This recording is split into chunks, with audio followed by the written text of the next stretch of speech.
안녕하세요. 대한전선 주주 여러분들. 주식노트 서윤입니다. 영상 시작 전에 좋아요와 구독은 영상 제작에 큰 힘이 되니 좋아요와 구독 한 번씩 부탁드릴게요. 요즘 시장 분위기가 솔직히 쉽지는 않죠. 미국에서는 기술주가 흔들리고 중국은 경기 속도가 둔화되고 국내는 계속해서 테마가 빠르게 바뀌고 있어요. 그런데 이런 장에서도 묵직하게 올라오는 종목이 있습니다. 바로 대한전선인데요. 최근 시장에서 돈이 움직이는 방향을 보면 AI, 데이터 센터, 전력망, 해저 케이블. 이 키워드가 계속 반복됩니다.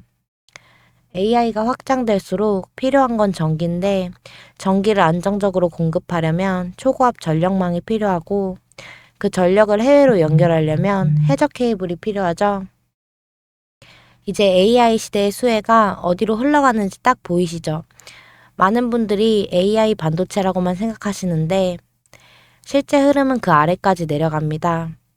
AI가 커지려면 서버가 필요하고, 서버가 늘어나면 데이터 센터가 필요하고, 데이터 센터가 많아지면 엄청난 전력을 끌어야 합니다.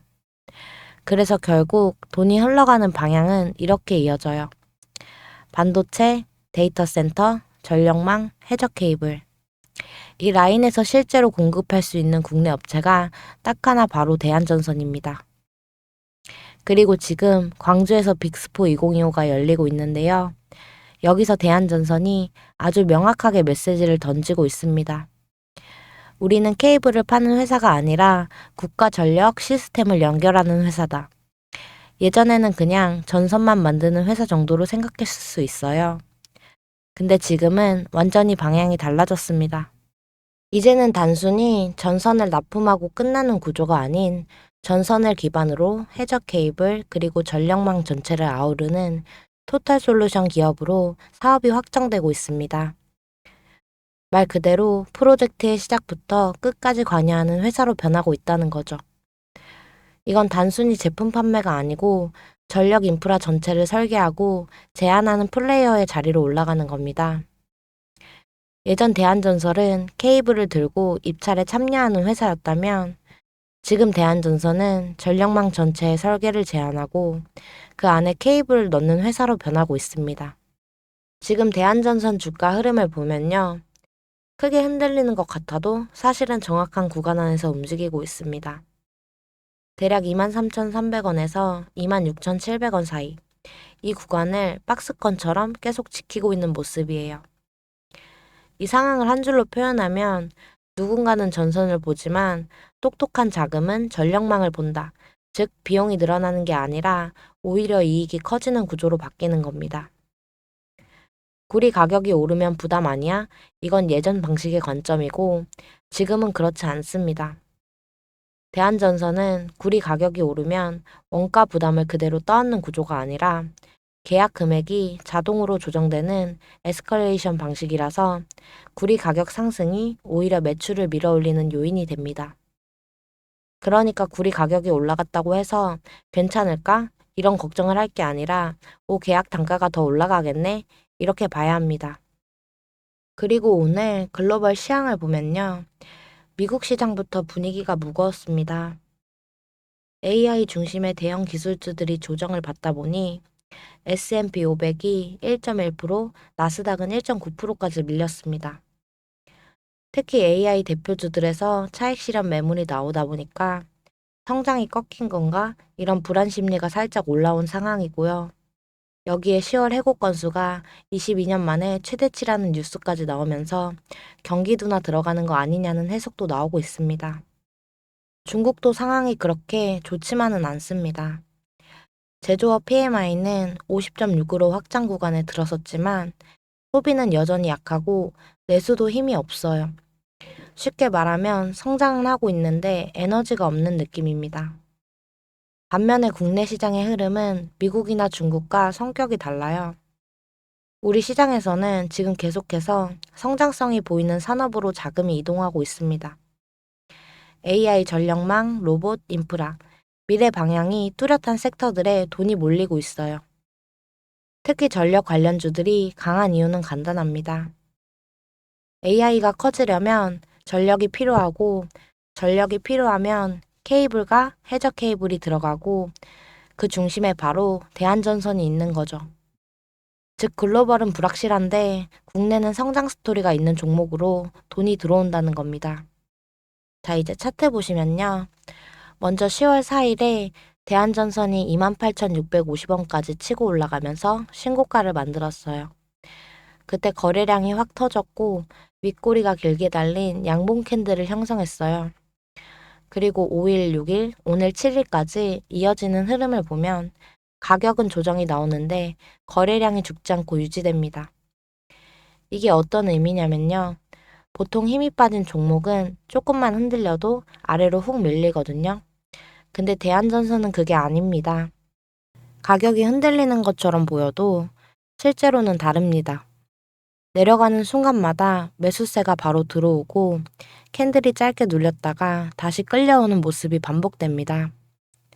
이건 우연한 반등이 아니라 여기 아래는 못 준다라는 의도가 느껴지는 자리예요. 옆으로 길게 움직이면서도 아래 꼬리가 자주 달리고 눌릴 때 거래가 갑자기 살아납니다. 보통 힘이 빠진 종목은 위에서 눌릴 때 거래가 줄어드는데 지금은 반대로 아래로 찔릴 때 체결이 붙습니다. 흔들림을 이용해서 조용히 담는 쪽이 있다는 신호예요. 이 매수 방식은 특징이 있습니다. 한 번에 강하게 사는 게 아니라 내려올 때마다 천천히 쌓아가는 분할 매집 패턴이에요. 그래서 캔들 몸통은 점점 얇아지고 윗꼬리 아랫꼬리는 짧아집니다. 가격이 멈춘 게 아니라 변동폭을 줄이면서 중심값을 당겨오는 구간입니다. 그리고 더 중요한 건 체결 리듬인데 위로 갈 때보다 아래로 밀릴 때 거래가 더 들어옵니다. 내려오면 산다는 행동을 누가 하고 있다는 뜻입니다. 그러다 보니 장중 흔들림이 와도 밀린 자리가 길게 유지되지 않고 금방 제자리로 돌아옵니다. 그냥 받아내는 게 아니라 서두르지 않는 매수, 시간으로 누적되는 매수예요. 겉으로 보이는 건 횡보지만 속에서 일어나는 건 저점대 물량 이동입니다. 보이지 않는 곳에서 계속 쌓이고 있어요. 요즘 대한전선 흐름 보면서 이 정도 변동이면 좀 밀려야 하는 거 아닌가? 이런 생각 한 번쯤 들으셨을 거예요. 근데 안 밀립니다. 흔들리는데도 자리를 지켜요. 왜냐면 지금 대한전선을 움직이는 건 감정이 아니라 돈이기 때문이에요. 최근 며칠 동안 계속해서 개인은 던지고 외국인과 기관이 그대로 받아갔어요. 이건 되게 단순한 상황인데 불안한 사람은 내놓고 확신 있는 돈은 주워 담는다는 거예요. 가격이 떨어지면 기회다 이렇게 생각하는 쪽이 있다는 의미죠. 그래서 차트가 흔들려도 아래로 크게 안 밀리는 겁니다. 지금 차트의 모습은 방향을 잃은 게 아니라 멈춰있는 구간이에요. 내려갈 힘이 없고 올라갈 힘을 모으는 중이라는 겁니다. 이럴 때는 무조건 매수하거나 무조건 기다리는 게 아니라 아래에서는 조금씩 모으고 올라오면 쪼개서 수익 실현하고 다시 눌리면 다시 기회를 보는 것. 이게 자리 싸움입니다. 주식은 맞히는 게 아니라 자리를 잡아가는 과정이에요. 그리고 지금 시장 변동성이 큽니다. 테마가 돌고 뉴스가 쏟아지죠. 이럴 때 아무 종목이나 들어가면 안 돼요. 중요한 건 딱 두 가지인데 돈이 들어오는 섹터냐 수급이 빠져나가지 않느냐. 대한전선이 지금 버티는 이유는 재료 때문이 아니라 자금이 머물러 있어서예요. 예전에는 그냥 케이블 만드는 회사였어요. 필요하면 불러서 가져가는 느낌이었어요. 근데 지금은 완전히 달라졌습니다. 전력이 필요한 곳에 그 길을 설계하고 이어주는 역할을 하고 있잖아요. 이건 단순한 납품이 아니라 프로젝트에 참여하는 위치입니다. 누가 시키면 주는 게 아니라 어떻게 연결할지 주도적으로 제안할 수 있는 자리에 있다는 거죠. 체급 자체가 달라진 겁니다. 흔들림은 있지만 방향은 유지되고 있고 수급은 계속 아래서 받쳐주고 있고 시장은 이 회사를 케이블 업체가 아니라 전력 연결 기업으로 보고 있어요. 그러니까 지금 우리가 할 행동은 불안해하면서 지켜보는 게 아니라 대응을 준비하는 시간입니다. 그래서 제가 수급 흐름, 대응 시나리오, 구간별 타점까지 자료를 만들어 놨습니다. 필요하신 분들은 010-867-4606으로 대안이라고 문자 주세요. 저도 이 종목 함께 보고 있습니다. 흔들리는 건 차트고 기준을 지키는 사람이 결국 수익을 가져갑니다. 응원하겠습니다.